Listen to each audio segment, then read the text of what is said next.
Thinking about a Spanish coastal getaway? Well, today we're exploring a pretty stunning property. Right off the bat, they're calling this your own private oasis, so it's more than just a house.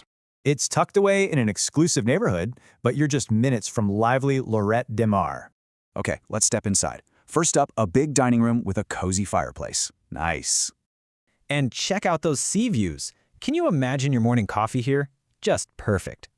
And the kitchen? It looks modern, functional, and gets a ton of natural light. Really nice. So the main floor is set up for comfort. You've got 2 bedrooms and a full bath here. And that's not all. Head downstairs and there's this huge extra room with tons of potential. So, what could you do with it? A private gym? A studio? Maybe a playroom? The options are wide open.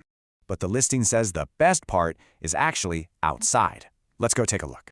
Yeah, you can really picture it, right? Relaxing by your own private pool in the garden. Okay, this all sounds great, but what about the nitty-gritty? Let's get into the specs.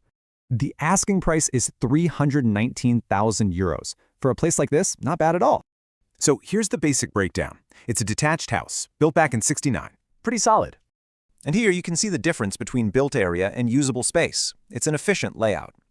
It also has a garage, storage, and gets sun from all sides. That's a huge plus. And if you're curious about energy, here are the numbers on consumption and emissions. So when you put it all together, it really paints a picture of a unique coastal lifestyle. The listing ends with a simple question, right? Could this actually be your new home?